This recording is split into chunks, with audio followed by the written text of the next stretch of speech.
उसने घर में कदम रखा था जहाँ असफन साहब और लिज़ा बेगम बैठे आपस में बातें कर रहे थे। लिज़ा बेगम की नज़र सयाम पर पड़ी तो वो हैरानी से खड़ी हुई। खुशी की चमक उनके चेहरे पर सजी कि असफन साहब ने भी पलट कर दरवाजे की तरफ देखा जहाँ उनका बेटा खड़ा था जो 6 साल बाद घर लौटा था। वो दोनों उठकर उसके करीब हुए तो असफन साहब ने उसे गले से लगाया। वो भी एक तरफा मुस्कुराता उनके गले लगा। फिर लिज़ा बेगम ने उसके गाल को चूमा और उसे गले लगाया तो वो भी उन्हें खुद से लगा गया। कैसी हैं मॉम? सयाम ने मुस्कुराकर पूछा तो वह इस बात में सर हिला गई। मैं ठीक हूँ, मेरा बेटा कैसा है? तुम कैसे हो? लिज़ा बेगम उसके बाल संवारते हुए बोली तो वह इस बात में सर हिलाता पलट कर उसे देखने लगा जो दरवाजे के पीछे छुपी उसी को देख रही थी। असफंद और लिज़ा ने उसे नहीं देखा था अभी तक।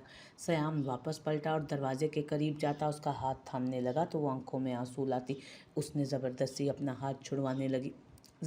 अपना हाथ उससे छुड़वाने लगी लेकिन सयाम की गिरफ्त मजबूत थी। देखो, मैं हूँ ना तुम्हारे साथ, मैं वही हूँ जिसने तुम्हें बचाया था उस गंदे आदमी से। मैं तो एंजल हूँ ना, आओ मेरे साथ। सयाम ने आहिस्ता से प्यार से उसे डील करते समझाया तो वो गौर से उसे देखती याद करने लगी। जब जहन पर जोर देते उसे याद आया कि हाँ, ये वही शख्स है, एंजल। वो पहली मर्तबा उसके सामने बोली कि सयाम ने गहराई से उसके चेहरे को जांचा और सरस बात में हिलाया। एंजल, सयाम ने कहते उसे आहिस्ता से दरवाजे के पीछे से निकाला तो वो उसका हाथ दोनों हाथों से थामती उसके बाजू के पीछे पीछे छुप सी गई। असफंद और लिज़ा हैरानगी से देख रहे थे। वो जो हल्के नीले रंग के सूट में बिना दुपट्टे के बिखरे बालों में उनके बेटे से चिपकी खड़ी थी। लिज़ा बेगम ने घिन खाते उसके वजूद को देखा जबकि असफंद साहब भी हैरानी से उसे देख रहे थे। ये कौन है बेटा? असफंद साहब ने सवाल किया तो सयाम उन्हें नज़रअंदाज करता रोहा को थामे अंदर ले आया जो डरी सहमी सी उसके बाजू से चिपकते हुए चल रही थी। डैड, मैं बताऊंगा आपको सब, फिलहाल मुझे इनके लिए एक रूम चाहिए, सयाम ने नरमी से कहा तो लिज़ा बेगम ने आंखें फाड़े उसे देखा। क्या कह रहे हो बेटा? ये कौन है और कहाँ से उठा कर ले आए हो इसे? मैं इसे अपने घर में नहीं रखूंगी, लिज़ा बेगम ने करीहत खाते हुए कहा तो सयाम ने माथे पर सिलवटें रखी। मॉम, ये एक पेशेंट है, कुछ गुंडे इसके साथ बदतमीज़ी कर रहे थे, बचा कर लेकर आया हूँ मैंने। इनकी तबीयत थोड़ी नासाज है, मुझे जब ये ठीक हो जाएंगी तो इनके ठिकाने पर छोड़ आऊँगा, सयाम ने उन्हें समझाते हुए कहा तो लिज़ा बेगम को गुस्सा आया। बेटा, तुम एक पागल लड़की को हमारे घर में रखोगे? अगर इसने किसी पर हमला कर दिया तो कौन जिम्मेदार होगा इस बात का? तुम इसे यहाँ क्यों लेकर आए हो? पागल खाने छोड़ आते ना। उन्होंने ज़रा गुस्से में अपनी बात रखी तो सयाम ने माथे पर बल डाले। पागल नहीं है ये, और ये बात मुझसे बेहतर आप नहीं जान सकती। इनकी हालत देखें, क्या आपको लगता है ये किसी पर हमला करेंगी जो खुद इतनी डरी हुई है? सयाम ने उन्हें जवाब पेश किया तो वो गौर से उसे देखने लगी जो आंखों में आंसू लिए उन्हीं को देख रही थी। जो भी है, फ़िलहाल यहाँ रख लो, लेकिन जल्द से जल्द इसका बंदोबस्त करो, बस ज़्यादा देर में इसे बर्दाश्त नहीं करूँगी, लिज़ा बेगम ने उसे ऊपर से नीचे तक देखते हुए कहा और एक मेड को बुलाया। जाओ, इसे स्टोर रूम के बराबर वाले रूम में ले जाओ, उन्होंने कहा तो मेड ने सरस बात में हिलाया। सयाम ने अपना बाजू छुड़ाना चाहा जो वो सख्ती से थामे मेड को इन आंखों में खौफ समोए हुए देख रही थी। सयाम ने खामोशी से मेड को आगे चलने का इशारा किया और खुद रोहा को लिए पीछे पीछे चला उसके, जबकि लिज़ा बेगम ने हैरानी से अपने बेटे से चिपके हुए उस लड़की को देखा था। यहाँ आते ही इसने लोगों की तीमारदारियाँ शुरू कर दी हैं। इसकी नरम दिली से तो मैं परेशान आ गई हूँ। क्या यहाँ भी अब यही सब कुछ होगा? लिज़ा बेगम ने परेशानी से असफंद साहब को देखते हुए कहा जो खुद हैरानी से सयाम की पुश्त को देख रहे थे।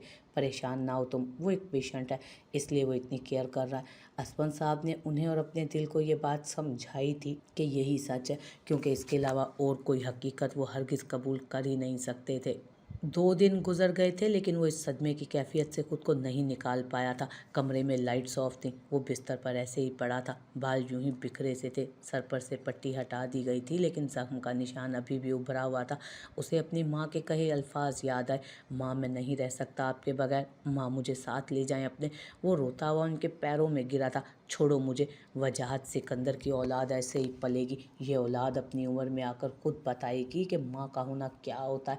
देखिएगा, आपका बेटा और आपकी औलाद कभी खुश नहीं रहेंगे, उन्होंने अलमीर को खुद से बेदर्दी से छुड़वाते हुए कहा था। और यहाँ अलमीर की आंख से अपनी जालिम माँ की याद में एक आंसू टूट कर गिरा। खेल खेल होती है ना आप जैसों की नज़रों में लड़कियों की इज्जत। काश अलमीर वजाहत सिकंदर आपकी कोई बहन होती तो हम आपको बद्दुआ दे सकते कि ऐसा ही कोई खेल एक दिन आपकी कोई बहन से खेले और वो इसी तरह बर्बाद हो, लेकिन यहाँ भी हम बेबस निकले। लेकिन इस सब में आप जैसे मर्दों का कसूर नहीं होता, आपकी माँओं का कसूर होता है जो अपने बेटों को औरत की इज्जत करना सिखाती ही नहीं। आप जैसों को पैदा करके दुनिया में छोड़ देती हैं और फिर वो हर लड़की की इज्जत को खेल बनाते फिरते हैं। और आज अलमीर सिकंदर को अपनी माँ का कहा कहा लफ्ज़ लफ्ज़ लफ्ज़ और आज अलमीर सिकंदर को अपनी माँ का कहा लफ्ज़ लफ्ज़ सच लगा था। उसकी माँ ने ही अपनी औलाद को एक थप्पड़ के एवज़ बद्दुआ दी थी, अपनी दूसरी मोहब्बत के एवज़ बद्दुआ देकर गई थी वो। और आज अलमीर सिकंदर को अपनी माँ की बद्दुआ लग गई थी। आज वो बर्बाद हो गया था। वो इस गिल्ट के साथ कैसे गुजारा करेगा, कैसे ज़िंदा रहेगा कि उसने एक लड़की की इज़्ज़त को मजाक समझा था। वो कैसे इस गिल्ट से निकलेगा कि उसने हज़ारों लोगों के सामने किसी की ज़ात को हकीर समझकर बेइज्जत किया था, बेइज्जत किया था। वो कैसे इस गिल्ट के साथ रहेगा कि उसने एक लड़की की मोहब्बत को बेदर्दी से अपने पैरों तले कुचला था। वो कैसे रहेगा इस गिल्ट के साथ कि उसके छोटे से मजाक ने एक लड़की की ज़िंदगी बद से बदतर बना दी। वो लोगों की मोहब्बतों को मिलाने वाला आज अपनी मोहब्बत के नाम पर अधूरा रह गया था। उस नाजुक सी लड़की का दिल उन अजियतों ने इतना सख्त कर दिया था कि वो भुलाई नहीं भूलेगी वो जुल्म। और ये बात उसकी आंखों ने चीख चीख कर उससे कही थी। भला अलमीर सिकंदर से बेहतर आंखों को पढ़ने का हुनर किसे आता था फिर। और यही चीज़ अलमीर सिकंदर को हर लम्हे अंदर से तोड़ रही थी। वो आंखें वो भुलाई नहीं भूल पा रहा था। उसकी माँ ने सच कहा था, वो बर्बाद हो गया था। वो अपने लफ्ज़ों की भरपाई कैसे करेगा। आज अलमीर सिकंदर का गरूर टूट कर पाश पाश हो गया था। वो आंखें बंद किए किसी लाश की तरह बिस्तर पर पड़ा था जब उसका दरवाज़ा किसी ने खटखटाया। बेटा मीर, बाहर आ जा बेटा, क्या हो गया तुझे, मुझे बता बेटा, कुछ हुआ है ना। मेरा दिल कह रहा है मेरा बच्चा ठीक नहीं। उसे बाहर से दादो की नम आवाज़ सुनाई दी। अलमीर की आंख से दो मोती टूट कर गिरे। वो उन्हें चीख चीख कर बताना चाहता था कि हाँ दादो, आपका बच्चा ठीक नहीं, उसका दम घुट रहा है, उसका दिल डूब रहा है, उसे कोई गम खाए जा रहा है, उसे उसकी खुशी दे दें। लेकिन वो खामोश पड़ा रहा। जब उसे दादो के अब फूट फूट कर रोने की आवाज़ आई, वो फ़ौरन उठ खड़ा हुआ और दरवाजे को देखा। बेटा दरवाज़ा खोलना, मेरा दिल घबरा रहा है, मुझे कुछ ठीक नहीं लग रहा, मेरे बच्चे दरवाज़ा खोल। दादो के रोने की आवाज़ पर उसने गहरा सांस भरा और खुद को आईने में देखा था। आंखें सुर्ख हो रही थी, चेहरा भी सुर्ख सा था। उसने हाथों से ही बालों को जरा दुरुस्त किया और अपने चेहरे पर हाथ फेरा। कुछ लम्हे वो गहरी सांसें भरते दरवाज़ा खोल गया और दादो की तरफ बढ़ा जो दीवार के सहारे खड़ी रो रही थी। अरे मेरी जान, रो क्यों रही हैं, मैं ज़रा काम कर रहा था। यार आप तो ऐसे कर रही हैं जैसे आपका बेटा मर गया रूम में। अलमीर ने हंसते हुए नफ़ी में सर हिलाते कहा तो वो उन्हें सीने से लगा गया। इस जुमले से भी उनकी आंखें नम होने लगी, मगर वो खुद पर काबू पा गया। खबरदार बकवास की अगर तूने, मेरा दिल डूब रहा था। कल भी तू पूरा दिन घर नहीं था, फिर एक्सीडेंट करवा के आ गया और आज भी जब से आया कमरे में बंद है। मैं परेशान नहीं होंगी तो और क्या आऊँगी। दादो ने उसके सीने पर थप्पड़ जड़ते लहजे में कहा तो फिर वो मुस्कुराया और उन्हें अपने कमरे में ले जाने की बजाय अपने हिसार में लेता बाहर लाउंज की तरफ बढ़ा। यार वो बस काम में ज़रा मसरूफ़ हूँ ना, इसलिए आपको टाइम नहीं दे पा रहा, और आप आके दो दो मिनट में अपना दिल थाम लेती हैं। थोड़ी स्ट्रांग बने डार्लिंग। अलमीर ने उनके माथे को चूमा और सोफे पर बिठाया और उनके साथ ही बैठते हुए उनके होंठ पर जो उसके जो उसके साथ ही बैठते हुए उसके होंठ पर पड़ा ज़ख्म देखने लगी। बेटा ज़्यादा तकलीफ़ तो नहीं हो रही ना तुझे। दादो उसके होंठ का ज़ख्म देखते हुए बोली तो अलमीर के चेहरे पर छाई झूठी मुस्कान सिमटी। वो उन्हें बताना चाहता था कि तकलीफ़ बहुत हो रही है, इतनी हो रही है कि छुपाना मुश्किल हो रही है। मुझे पता नहीं क्यों, लेकिन तू ठीक नहीं लग रहा। दादो के चेहरे पर बेचैनी के तासुरात देख वो अपने टूटे दिल पर काबू नहीं रख पाया और उन्हें सीने से लगा गया। मैं ठीक हूँ, बिल्कुल ठीक, अलमीर ने गहरी सांस भरते हुए कहा, जबकि सामने ज़ावियार अंदर आया जिसके चेहरे पर खूबसूरत सी मुस्कान थी। उसे देख अलमीर ने अपने तासुरात पर काबू पाया। ओह, तो तुम्हें होश आ गया कि घर में और लोग भी मौजूद हैं। ज़ावियार ने अंदर आते ही अलमीर को दादो के साथ बैठा देख ताना मारा तो वो मुस्कुराया। हाँ आ गया होश, लेकिन तुम्हारे खड़ूस चेहरे पे आज सितारे क्यों चमक रहे हैं। दादो आज सूरज कहाँ से निकला है, पता है कुछ आपको। अलमीर ने ना समझी का नाटक करते दादो को देखकर कहा तो ज़ावियार ने अपने हाथ में थामा कोट उसके मुंह पर फेंका, जो अलमीर ने एक हाथ से कैच कर लिया। दादो आप इतनी जल्दी मान गए, आपने तो इससे नाराज़गी का ऐलान किया था ना। थोड़ा सा बटर क्या लगा देता है ये लाडला आपको, आप फ़ौरन पिघल जाती हैं। ज़ावियार ने दादो को देखते अफसोस से कहा तो वो हंसने लगी। तू बस जलता रहे, हम दादी पोते के तू बस जलता रहे, हम दादी पोते की मोहब्बत से, जल कुकड़ा कहीं का। दादो ज़ावियार को जलाती अलमीर के सीने पर सर रख गई तो वो आंखें छोटी किए उन्हें घूरने लगा, जबकि अलमीर भी हंसने लगा। वैसे अच्छा हुआ मुझे आप दोनों यहाँ मिल गए, कुछ बात करनी थी आप दोनों से, ज़ावियार ने दादो की गोद में सर रखते कहा तो दादो ने उसके सर में उंगलियां चलाना शुरू की। हाँ बोल बेटा, वो अलमीर को एक नज़र देखकर बोली, जो खुद भी जावियार की सुनने के लिए उठ बैठा था। आप चाहती हैं ना हम शादी कर लें? जावियार ने बात का आगाज़ करते कहा। तो दादो ने एक नज़र अलमीर को देखा और फिर उसे, हाँ चाहती हूँ बेटा। हाँ तो मैंने इस बात पर काफ़ी गौर किया। आखिर कब तक आप ऐसे अकेली रहेंगी? जावियार ने बात को गोल गोल घुमाते कहा। तो अलमीर ने नासमझी से उसे देखा। और किस नतीजे पर पहुंची हो बेटा फिर? दादो ने उसकी बात पर उससे पूछा। तो जावियार लब दांतों तले दबा गया। अलमीर ने बहुत गौर से उसकी हरकतें नोटिस की थी। ओ ब्रदर, पॉइंट पर आओ, ये लड़कियों की तरह शर्मा क्या रहे हो? अलमीर ने उसकी बातों से झुंझलाते हुए कहा। तो जावियार झटके से दादो की गोद से खड़ा होता उसे घूरने लगा। मैं नहीं शर्मा रहा, बकवास बंद कर अपनी तू। जावियार ने माथे पर बल डालते कहा। तो दादी ने अफसोस से नफ़ी में सर हिलाया। अच्छा अच्छा कंटिन्यू करो, अलमीर ने हार मानते कहा। तो जावियार थोड़ा सीधा हुआ और फिर दादो की गोद में सर रख गया। दादो, वो मैंने एक लड़की ढूंढी है और मैं चाहता हूँ आप कल ही उसके घर रिश्ता लेकर जाए। जावियार ने सुकून से आंखें बंद करते कहा। तो दादो और अलमीर ने आंखें खोले, एक दूसरे को देखा। अब कौन से नाले में जाकर गिरे हो तुम? अलमीर ने बदमजा होते कहा। तो जावियार ने लेटे लेटे ही उसे घूरा। अलमीर को हरगिज़ भी जावियार पर भरोसा नहीं था। यकीनन वो फिर मलीशा जैसी के पीछे ही भागा होगा। उसकी अमीरी और ख़ानदानी होने के लेवल से वो अच्छी तरह वाकिफ़ था। शट अप, नाम सुनोगे तो हाथों के तोते उड़ जाएंगे तुम्हारे। जावियार ने उसे खामोश कराते कहा। तो अलमीर ने आंखें छोटी किए उसे देखा। किसको पकड़ लिया है अब तुमने? तुम्हें कसम है, अब किसी जावी बेबी जैसी का नाम मत ले लेना। मैं इसने इस बार गला दबा देना, मैंने इस बार तुम्हारा। अलमीर ने चिढ़ते कहा। तो जावियार ने आंखें घुमाई, जबकि दादो तो उनके बीच बैठी उनकी बातें सुनती, दोनों को परेशानी से देख रही थी। क्या बोले जा रहे हो तुम दोनों? खो तो खामोश रहो और मुझे पॉइंट की बात बताओ, किसे पसंद किया है तुमने? दादो ने दोनों को झाड़ पिलाते जावियार से पूछा। आपकी फेवरेट है, जावियार ने मुस्कुराहट दबाते कहा। तो अलमीर ने मशकूक नज़रों से उसे देखा, जबकि दादो तो नासमझी से उसे देख रही थी। क्या मतलब है मेरी फेवरेट है? ऐसी कौन सी लड़की मेरी फेवरेट है जो तेरी भी फेवरेट बन गई? दादो ने नासमझी से कहा, जबकि अलमीर ने उनकी बात पर खुश दिली से मुस्कुराहट दिखाई अपनी। शायद वो समझ चुका था वो क्या कहना चाहता है। हानम आफंदी, जावियार ने नाम लिया। तो दादो जो उसके सर में उंगलियां चला रही थी, वो अपने हाथ रोके आंखें फाड़े उसे देखने लगी, जबकि अलमीर के चेहरे पर भी खूबसूरत सी मुस्कुराहट थी। आखिर उसका भाई लाइन पर आ ही गया था। हाँ, हानम आफंदी के लिए रिश्ता लेकर जाएंगे आप, और डैड से भी आप ही बात करेंगे इस बारे में, जावियार ने उन्हें समझाते हुए कहा। ये तो हो ही नहीं सकता, हानम तो मेरी चॉइस थी, अलमीर ने मसनूई गुस्से से कहा। तो जावियार उसकी बात पर संजीदा होता उठ बैठा। मैं जानता हूँ तुम बकवास कर रहे थे, इसलिए लिमिट में रहो, वरना ये खूबसूरत फेस बिगाड़ दूंगा तुम्हारा मैं। जावियार ने उसे गुस्से से कहा। तो वो मुस्कुराया। हाँ तो भाभी नज़र से चूज़ किया था ना, ज़्यादा ज़्यादा पोजेसिव होने की ज़रूरत नहीं, खड़ूस आदमी, अलमीर ने उसकी तरफ कुशन फेंकते हुए कहा, जबकि दादो तो सख्ते की हालत में बैठी थी कि क्या वाकई वो हानम को पसंद करता था। दादो, आपको क्या हुआ? जावियार ने दादो को हिलाते हुए कहा। तो वो होश में आई। तू सच कह रहा है बेटा, तो हानम से शादी करेगा? दादो ने खुशी से कहा। तो वो मुस्कुरा कर इस बात में सर हिला गया।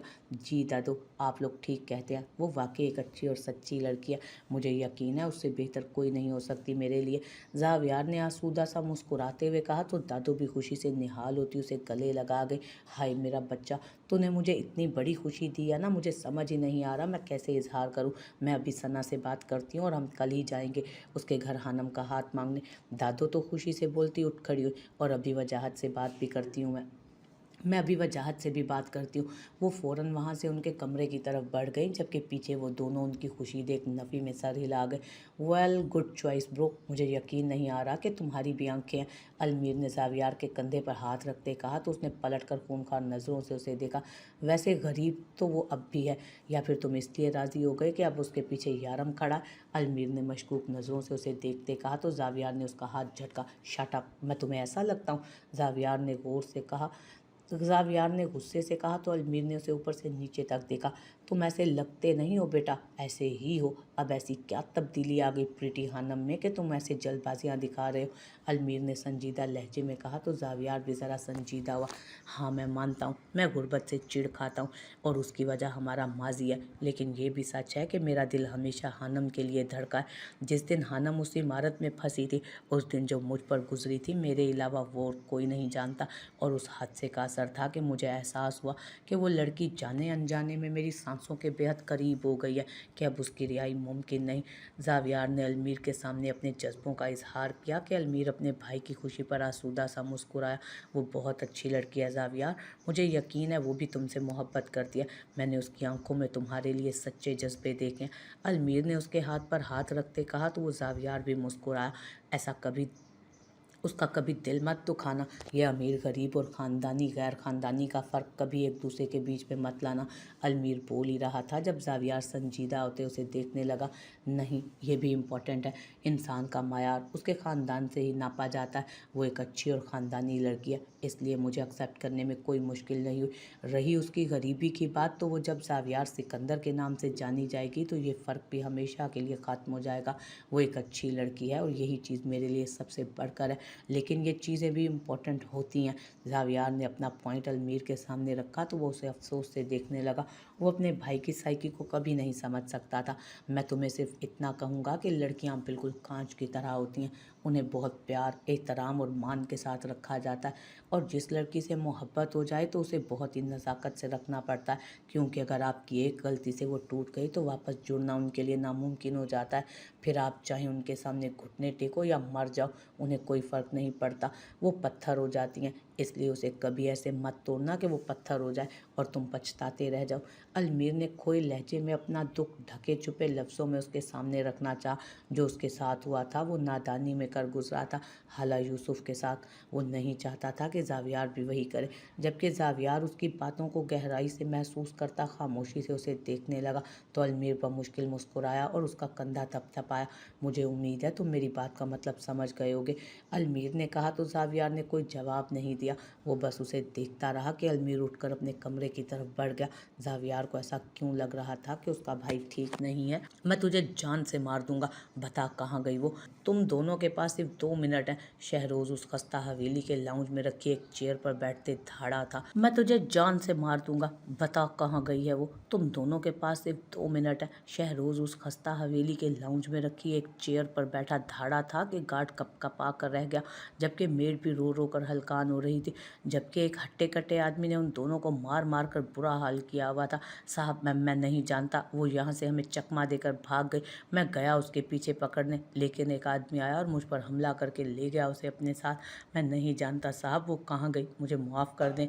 वो गार्ड शदीद जख्मी हालत में उसके पैरों में गिरकर उसे बताने लगा, जिसका सुनकर ही खून खोल गया था। उसने हाथ में थमी गन उसके सर पर तानी और उसी लम्हे उसकी रूह जिस्म से जुदा हो गई थी। जबकि मेड के भी सीने में 2 गोलियां उतारी बैठे बैठे उसने। साली, उस कमज़ोर लड़की के आगे मात खा गई। तुझ हट्टी कट्टी औरत को मैंने रखा ही क्यों था। शहरोज ने उसकी लाश पर पैर मारते हुए चीख कर कहा, पाताल से भी उसे ढूंढ निकालो, रोहा खबर, ढूंढ निकालूंगा मैं तुझे, चाहे जहाँ मर्जी जाके छुप जा। और फिर जो शहरोज़ गाजी तेरे साथ करेगा ना, वो बद से बदतर होगा। शहरोज़ गुस्से से धाड़ा था और हराम शह को मुंह से लगाकर हलक में उंडेला था। उसका खून शोले की तरह भड़क रहा था रगों में। स्याह आंखों में दरिंदगी थी, दहशत थी। यारम सुल्तान के अलावा तू और कहाँ जा सकती है मेरी जान, और तेरा कोई ठिकाना नहीं। शहरोज़ कुछ सोचकर मुस्कुराया और अपनी जगह से उठ खड़ा हुआ।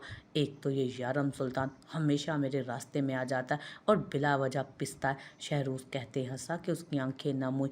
अच्छा किया, बहुत अच्छा किया यारम सुल्तान तूने। शहरोज़ गाजी को छीन कर खाने का मज़ा ही अलग आता है। अब इंतज़ार कर मेरे वार का, देखता जा बस कैसे दोनों को उड़ा कर ले जाता हूँ और तू देखता रह जाएगा। एक तेरी महबूबा और दूसरी तेरी ज़ौजा। और फिर शराब का गिलास वो मुंह से लगाता एक ही सांस में घटक गया था।